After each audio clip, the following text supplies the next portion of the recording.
जीवन त यथार्थ त सङ्घर्ष हो। जीवन चाहिँ स्ट्रगल गर्यो मान्छेले र अरूको बारेमा नसोच। जो मान्छेले जीवनमा अर्काको बारेमा चाहिँ जेसुकै गरून्, आफ्नो लगातार काम गर्यो भने जस्तोसुकै स्ट्रगल गरे पनि मान्छे एकदम सफल हुन्छ। तर उसले आफ्नो बारेमा मात्रै सोच्नु पर्यो, आफ्नो बारेमा मात्रै समय दिनु पर्यो, ऊ त सफल भएर निक्लिन्छ र ऊ निक्लिएपछि उसले समाजतिर पनि समाज सेवा गर्ने, अरूलाई सहयोग गर्ने गर्न सक्छ मान्छेले। स्वागत छ तपाईँलाई। धन्यवाद। तपाईँको परिचय दिनुहोस् न। मेरो नाम विष्णु भेटवाल हो। मलाई परिवारमा मामलीमा मेरा गुरु पुरोहितहरूले चाहिँ सीताराम भेटवाल भनेर चिन्छन्। अहिले तपाईँ फेदापमा आउनुभएको छ, कति समय भयो? म यहाँ आएको 3 दिन भयो। 3 दिन भयो। जस्तो तपाईँ चाहिँ अहिले नेपालभन्दा बाहिर हुनुहुन्छ होइन? नेपाल आउनुभएको चाहिँ 19 दिन भयो। म नेपाल आएको 19 दिन भयो। तपाईँले चाहिँ फेदापमा अक्षकोष स्थापना गर्नुभएको छ, यसको बारेमा जानकारी दिनुहोस् न। यो यही गाविसको शिक्षा शाखामा मैले त्यो पैसा राखिदिएको छु। अनि गाविसको शिक्षा शाखाले चाहिँ स्कुलहरूलाई समन्वय गरेर उत्कृष्ट अङ्क ल्याउने 5 जना विद्यार्थीहरूलाई 10,000 को दरले 50,000 रुपियाँ पैसा हामी वार्षिक पुरस्कृत गर्छौँ। त्यही सम्झौता छ मेरो गाविससँग, यहाँ पालिकासँग। अब त्यति ब्याज पाकेन भने पनि म अरू पैसा पकेटबाट पठाएर भए पनि 10,000 हामी पुरस्कृत गर्छौँ। जस्तो फेदाप गाउँपालिकाको शिक्षा शाखामा तपाईँले चाहिँ अक्षकोष 6 लाख राख्नुभएको छ भन्नुभयो होइन? जस्तो अन्य केही छ कि छैन फेदाप गाउँपालिकाभित्र? फेदाप गाउँपालिकाभित्र चाहिँ छैन। हजुर। झापामा बसोबास गरेको धेरै भयो। हामीले झापामा चाहिँ व्यापक काम गरेको छ। झापामा अनि अमेरिकामा। यसो जानकारी दिनुहोस् न झापाको विषयमा पनि। झापामा के छ भने एउटा अक्षय कोष बनाइएको छ, लक्ष्मी आधारभूत विद्यालय भनेर 10 लाखको अक्षय कोष बनाइदिएको छ त्यहाँ। अनि एउटा बेल्स मोडेल इङ्ग्लिस स्कुलमा 10 जना नानीहरू पढाएको छ। स्कुललाई मैले 40 लाख रुपियाँ पैसा धरुटी राखिदिएको छु। अनि ती बच्चाहरूलाई सालको 2 जोर लुगा, 2 जोर जुत्ता, अनि उनीहरूको किताब र 1 दर्जन कापी, अनि 2टा कलम, एउटा कोट र एउटा स्वेटर चाहिँ मैले वार्षिक रूपमा अरू अन्य पैसाबाट म पठाउँछु। 1.25 लाख जतिको बिल आउँछ। ती बच्चाहरूलाई पढाउँछु 10 जना विद्यार्थी त्यहाँ। अनि झापा जिल्लाभरि एउटा धार्मिक काम गर्न सुरु गरेको छु मैले। त्यो चाहिँ हाम्रो देशको समाज बिग्रियो, यो विकृति भयो र मान्छेहरूको विचार चाहिँ एकदम नराम्रो भयो र यसलाई केही राम्रो गर्न सकिन्छ कि भनेर मैले एउटा सोच बनाएँ।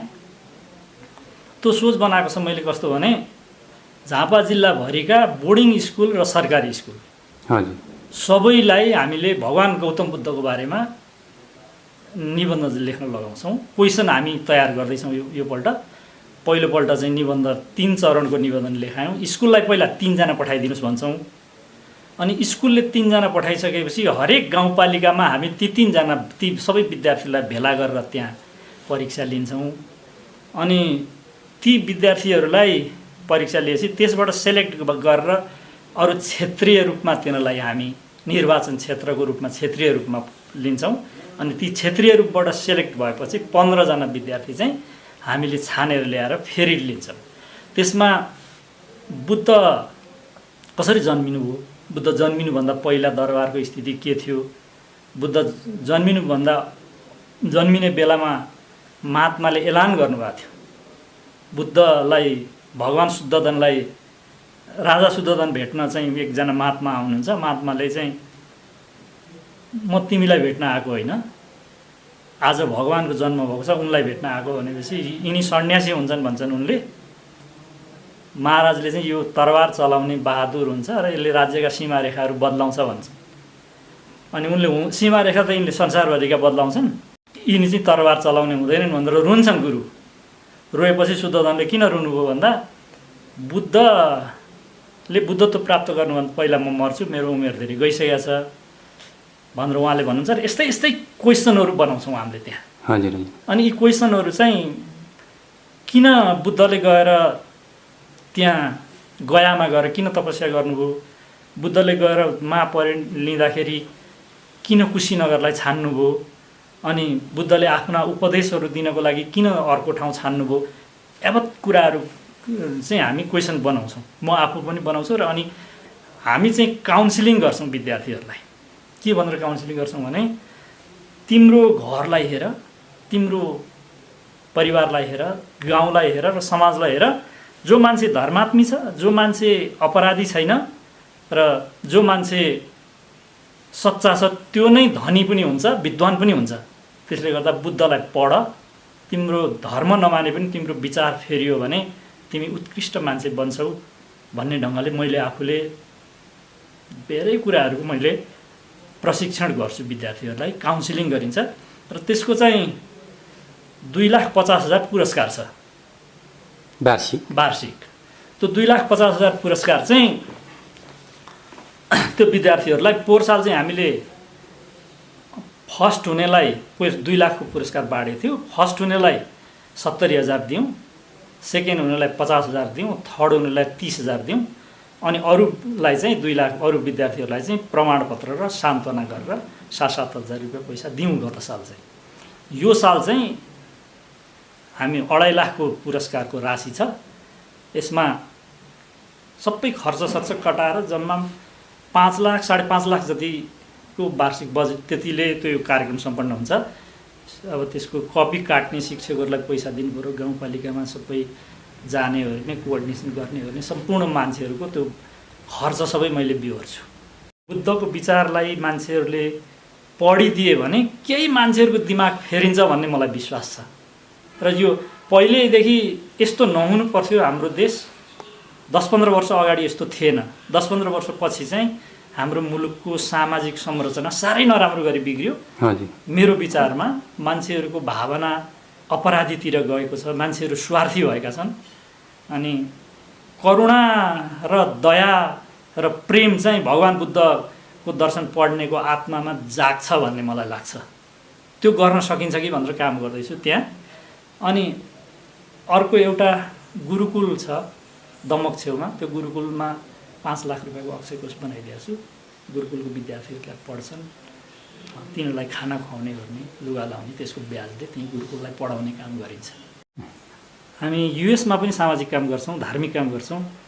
हामीले युएसमा एउटा भगवान पशुपतिनाथको मन्दिर र बौद्ध स्तूपा बनाउनलाई लागि परेका छौँ। हामी टेक्सासको डालासको छेउमा युलेक्स भन्ने ठाउँमा हामी मन्दिर बनाउँदैछौँ। हजुर। त्यसमा चाहिँ मेरो परिवारले $1 लाख अमेरिकी डलर दिएको छ मन्दिरलाई। अनि त्यसको वाल अफ द अनर भन्छ, त्यस बनाएको छ हाम्रो परिवारलाई त्यसले। अनि अरू पनि साना साना कामहरू वार्षिकमा छोरी मेरी खसी निता भेटवाल भन्ने छोरी ब्रेन क्यान्सर भएर खसी, अनि त्यो निता फाउन्डेसन भनेर हामीले यहाँ दर्ता गरेका छ नेपाल, अमेरिकामै। यहाँ पनि छ, अमेरिकामा पनि छ। हजुर। यहाँ चाहिँ निता भेटवाल स्मृति प्रतिष्ठान भनेर दर्ता गरेका छ यहाँ झापा जिल्लामा। हजुर। त्यसले चाहिँ फेदाप गाउँपालिकामा पनि काम गर्छ भनेर त्यहाँ त्यो विधानमा व्यवस्था गरेका छ। हजुर। अनि त्यही निता फाउन्डेसनको नाममा नै झापामा गरेको जति सामाजिक काम चाहिँ निता फाउन्डेसनको नामबाट गरिया हो। हजुर। अमेरिकामा चाहिँ हामीले हाम्रो परिवारतर्फबाट भगवानको मन्दिर बनाउँदैछौँ, हामी लागि परेका छौँ। अनि अरू साना साना सामाजिक कामहरू 1000, 1500, 500, 2000 डलरका छोरीको स्मृतिमा हामी मरेको दिनमा, जन्मदिनमा त्यहाँ साना साना संस्थाहरूलाई, गरिबहरूलाई हामी गएर बाँडिराख्छौँ त्यहाँ चाहिँ। जस्तो पारिवारिक कुरा पनि गरौँ होइन, कतिजना हुनुहुन्छ परिवारमा तपाईँहरू? म 3टी छोरी र एउटा छोरो हो मेरो। हजुर। अनि एउटी छोरी चाहिँ ब्रेन क्यान्सर भएर खसी, सबैभन्दा सानी कान्छी छोरी। हजुर। अनि अहिले हामी अमेरिकामा मेरा चाहिँ एउटी छोरीको 2टा छोरी छन्, नातिनी। हजुर। अर्की छोरी चाहिँ एक्लै छ। अनि मेरो छोराको चाहिँ 3टा नाति छन्, 2टी नातिनी छन् छोराका। अनि श्रीमती म, छोरा बुहारी। बुहारी चाहिँ काठमाडौँमा श्रेष्ठको छोरी बिहे गरेको छ छोराले। हजुर। अनि उही अमेरिकैमा थिइन् ऊ पनि। उतै परिवारहरू सबै हामी उतै बस्छौँ, उतैको बसोबास हो। यो सामाजिक काममा लाग्नु भएको चाहिँ कति समय भयो? सामाजिक काममा युएसमा लागेको त भयो 8-10 वर्ष। यहाँ आएको चाहिँ यहाँ नेपाल आएको चाहिँ 3-4 वर्ष भयो। यो सामाजिक सेवामा लाग्नुको मुख्य उद्देश्य अघि तपाईँले भन्नुभयो समाज अनि राष्ट्र निर्माणका लागि चाहिँ होइन, सकारात्मक सोच जाओस्, मान्छेलाई सन्देश जाओस् भन्ने। मलाई 2060 सालमा माओवादीहरूले अपहरण गरे र 6 महिना उनीहरूकै कब्जामा रहेँ। म धेरै ठुलो यातना पाएँ मैले। अनि लास्टमा म भाग्न सफल भएर बाँचेर म अमेरिका पुगेँ। तपाईँ त्यो समय कुन ठाउँमा हुनुहुन्थ्यो? झापा जिल्लामा थिएँ। झापामा मेरो फ्याक्ट्री थियो, मिल थियो। हजुर। समिल। अनि म व्यवसायी हुनुहुन्थ्यो त्यो समय? अनि मसँग मेरो जग्गा जमिनहरू हामीसँग पहिल्यै राम्रै थियो। परिवारमा जन्मिएको म 8-10 बिघा जग्गा अंश पाएको थिएँ मैले। 2040 सालमा नै बुवाबाट 10 बिघा जमिन अंश पाएको थिएँ मैले। त्यही हामी आफ्नो ढङ्गले कारोबार गरेर राम्ररी बसेका थियौँ। पछि उनीहरूले 1 करोड रुपियाँ पैसा चन्दा मागे। मैले 1 करोड पैसा मसँग छँदा पनि छैन, दिन पनि सक्दिनँ भने मैले। उनीहरूले भने तँलाई बाँच्ने इच्छा छैन। मैले भने मलाई मार्दा तिमीहरूको नयाँ जनवाद आउँछ भने मार भन्ने फोनमा कुरा भएको थियो। हजुर। पछि अपहरण गरेर लगेपछि विभिन्न आरोप लगाए। अनि आरोप लगाएपछि यातना धेरै राखेँ। त्यसपछि म अमेरिकामा गइसकेपछि मेरो अमेरिकाको सरकारले मलाई एकदम राम्रो उपचार गर्यो। त्यहाँको डक्टरहरू घरमै पठायो। बेलुका सुत्ने बेलामा शरीरको सबै ठाउँमा कम्प्युटरसँग जोडेर टाँसेर मैले राति के एक्टिभिटिजहरू गर्छु, कस्तो बोल्छु, कस्तो चिच्याउँछु, सबै कुराहरू चेक गरेर अनि मलाई अमेरिकाको सरकारले 8 वर्ष लगातार उपचार गर्यो। त्यसबाट निस्किसकेपछि एकजना थाइल्यान्डको मान्छे मेरो बिजनेसको छेउमा हुनुहुँदो रहेछ। उहाँले मेरो हिस्ट्री थाहा पाइसकेपछि मलाई उहाँले बुद्धको बारेमा आएर सम्झाउन थाल्नुभयो, कुरा गर्न थाल्नुभयो। अनि मैले पनि उहाँले कुरा गर्दै उहाँले सिकाउँदै गर्छु, यसले तँलाई चाहिँ एकदम ठुलो मेडिटेसन हुन्छ, यो बुद्धलाई पढ, तेरो आत्माले शान्ति पाउँछ, तेरो सबै पुरानो कुराहरू तैँले बिर्सिन्छस् र नयाँ जीवनमा त बहुत उत्साहित हुन्छस् भन्नुभयो उहाँले। मैले गरेँ। त्यही गरिसकेपछि मलाई एकदमै आनन्द आयो, एकदमै खुसी भयो। मैले धेरै कुराहरू मैले प्राप्त गरेँ, मेरो हृदयले, मेरो आत्माले प्राप्त गर्यो। त्यस पछाडि मैले बुद्ध धर्मको बारेमा काम सुरु गरेँ। मान्छेहरूलाई, मलाई जस्तै परेका मान्छेहरूलाई, अरूलाई पनि केही राम्रो हुन्छ कि राम्रो गर्छन् कि मान्छेहरूले भनेर जसले दिलैदेखि गर्यो त्यसलाई त राम्रो हुन्छै हुन्छ, फरकै छैन। राम्ररी 1 पेज मात्रै पढ्दियो, राम्ररी दिमागमा राख्ने गरी भने मान्छेको सोच परिवर्तन हुन्छ। त्यही विचार गरेर मैले चाहिँ त्यो काम सुरु गरेको। अहिले निरन्तर सामाजिक सेवामा हुनुहुन्छ? म गरिरहेको छु। हामी व्यापार पनि गर्छौँ, अमेरिकामा बसोबास गर्छौँ, सबै परिवार हामी। अमेरिका कहिले फर्किनुहुन्छ अब? म यो यही जनवरी 7 को मर्निङमा मेरो फ्लाइट टिकट छ। जस्तो तपाईँको जन्म थलो चाहिँ कहाँ हो? यहीँ फेदापमै हो? फेदापमै हो। म जहाँ जन्मिएको त्यही घरमा आज बसेर म यहाँ आएको। मेरो दाजु खड्गप्रसाद भेटवाल, मेरो बडा बुवाको छोरा दाजुलाई मैले 40 सालमा बेचेर गएको। 40 सालमा? 2040 सालमा बेचेर म गएको। दाजु त्यही घरमा बस्नु भएको छ। म त्यही घरमा आउँछु उहाँबाट। म सुतेको बेड चाहिँ दाजुले अमेरिकामा म आएँ भनेपछि यहाँ ठिक गरिदिनुहुन्छ। अनि आउँछु, त्यही ओछ्यानमा सुत्छु 1 रात, अनि फर्किन्छु। तपाईँले अब आफ्नो जीवनभर होइन धेरै सङ्घर्ष गर्नुभएको छ, मेहनत गर्नुभएको छ, दुःख कष्टहरू भोग्नु झेल्नु भएको छ होइन। जीवन के जस्तो लाग्छ तपाईँले? के जस्तो लाग्यो अहिले आएर? जीवन त यथार्थ त सङ्घर्ष हो।